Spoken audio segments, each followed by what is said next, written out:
Samuel Little, a name that will remain stuck in the minds of Americans, not because he is one of their heroes or symbols, but because he is the most brutal serial killer in the history of the United States, who killed 93 people over the course of nearly 40 years, during which he managed to escape from falling into the hands of the police. The American newspaper The Washington Post highlighted the story of the man, which is certainly suitable for turning into a horror movie, and said, on the first day of 1971, Mary Brusley, who was 33 years old, became the first known victim of the man who became the most prominent serial killer in American history.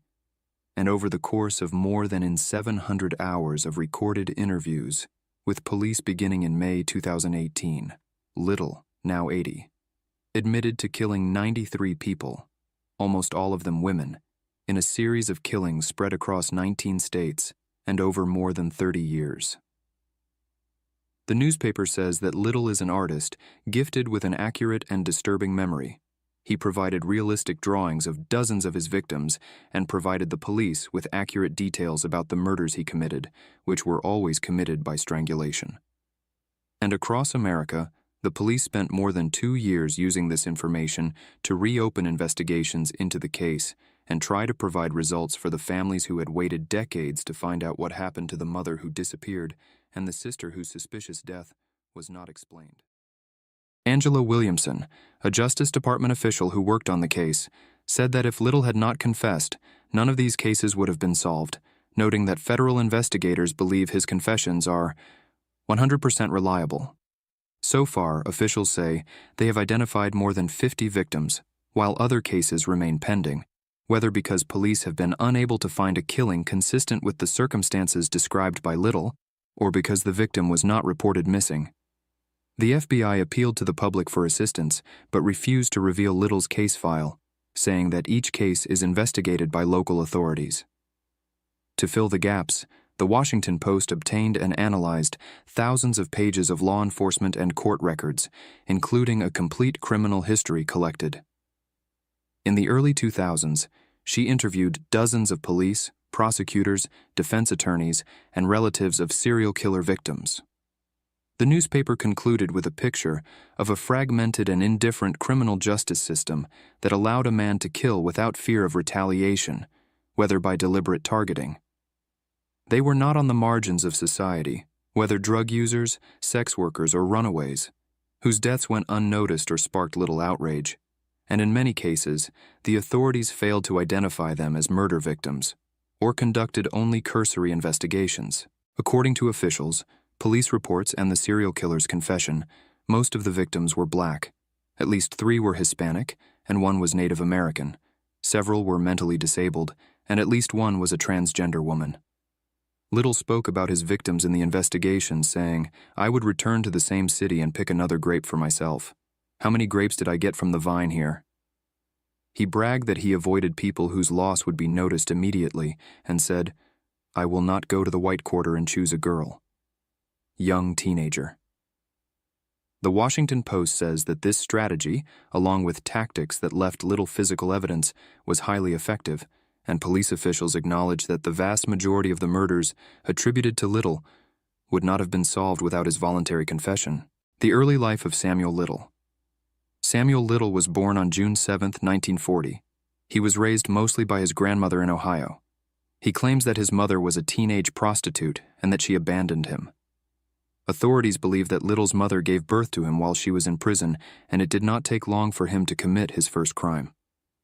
At the age of 16, Little was sent to a juvenile detention center after being convicted of robbery, and after serving time he dropped out of high school and moved to Florida with his mother, and began being shuttled from prison to prison for several crimes, including assault and rape.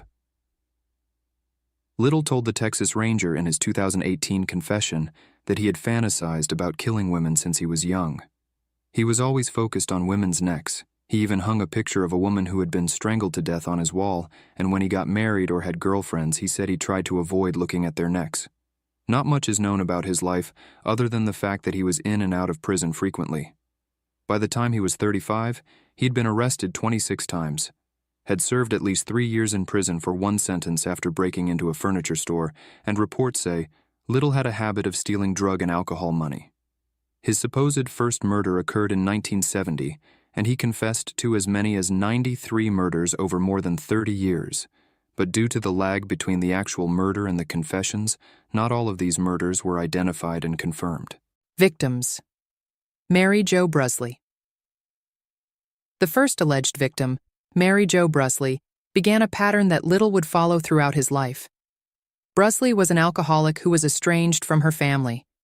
She had a 7-year-old son in 1970, whom she left behind when she moved from Massachusetts to Florida. Her family reported her missing 2 days after she left. She didn't know where she ended up until at least 45 years later. She had met Rossley Little in a bar, and he strangled her until death. Her body was found in a shallow grave, but her remains were not identified until 2017. Although the shallow grave of Mary Jo Brusley made it clear to police that someone was involved in her murder, other cases were not so clear-cut. Many of the victims were not even identified as homicide victims for decades. Some were declared to have died as an overdose or for accidental reasons. Little continued his killing spree, allegedly killing 24 women between the years 1970 and 1982. In 1982, he was charged with the murder of 22-year-old Milena Mindy Labrie, but was not charged, and during that time he was also charged with the murder of 26-year-old Patricia Ann Mount. In both cases, eyewitnesses testified and linked Little to the victims. However, the testimony came from sex workers, so the jury did not trust these accounts, and due to the absence of any evidence linking Little to these crimes, he was released. In most of the murders, Little punched and choked his victims to death, and DNA was not used to link serial killers to their victims until later in the 1980s, so Little was able to evade justice for decades. Shortly after his release in 1984, Little returned to killing and was arrested twice in less than 2 months for strangling women in California. Although he was convicted of these crimes, he is still not linked to any previous murders, and he served only 2.5 years in prison. He was released in 1987 and moved to Los Angeles. In Los Angeles alone, he killed 10 more women before traveling the country again. Over the next 10 years, he committed murders in Florida, Georgia, Arkansas, Louisiana, Nevada, Ohio, and Arizona, and, according to Little's later confession, continued killing until 2005. Confession of Samuel Little. There was not much news about Little's murders until other murders began to be recognized in 2018. Many detectives, sheriffs, and other members tried to get information from Little from the moment he was sent to prison for life, but they all failed until James Jimmy came along. Holland, who heard about the case in 2017, has many years of experience as a Texas Ranger, the official title holder of a group of about 100 Texas detectives who handle the state's most serious crimes. Little reportedly killed Dennis Christie brothers in Odessa, Texas, in 1994. He was later charged with her murder and pleaded guilty to that particular crime. Holland was able to talk to Little about the various cases that were happening around the country, but he did not get a confession at first. He began the conversation with Little carefully, making sure to be careful when talking about the strangulation, rape, and other crimes Little had been accused of committing over the years. The first time they met, Holland told Little he was only in prison for a visit, and the interrogation lasted 2.5 hours. In that time, Little had grown to admire Holland, and they talked about spending time in Texas, the soft drinks they liked, and the nicknames their parents had given them. Holland listened to Little and was patient, as Little began to tell the truth about some of the details surrounding one of his alleged murders. By the time the interview was over, Little had told Holland that he had stopped counting his murders at 84. Samuel Little's case file remains open. It would not be surprising if Samuel Little did not remember all the details about his victims or was simply making up information. In order to make official announcements and link Samuel Little to the murders to which he confessed, investigators have to do a lot of work and dig through a lot of old evidence, and Holland is not finished. After. The next day, Holland returned for another 4-hour interrogation, which continued in both California and Texas after Little was extradited there to stand trial for the murder of the Dennis Christie brothers. Over the course of a few months, Holland obtained more and more details about the killings, providing information to his team as they attempted to connect the details to murders from decades past. In 2012, Samuel Little was in Kentucky, and was arrested on drug charges while living in a homeless shelter. By this time, the collection and use of DNA evidence in criminal cases was commonplace, and Little's DNA had been linked to multiple murders from the late 1980s, and the 3 victims were also found on the streets of Los Angeles after their murders. This was much more than just a drug charge. Little was extradited to a California prison and charged with the murders of 3 women linked to his DNA. Suddenly, investigators had a lead on dozens of murder cases from the 1970s to the 1990s, and the robbery case was reopened after he was indicted. With more evidence against him, Little was finally convicted of murder in 2014 and initially claimed innocence. Little was sentenced to 3 life sentences without the possibility of parole. Little continued to confess to murders across the country until just before his death in December 2020. A month before that, he had confessed to killing 2 women in Florida. When that story was matched with details from various disappearances in the state, investigators realized they had been convicted. Another man committed the same crime. How did Samuel Little die? In December 2020, Samuel Little died in a hospital in Los Angeles.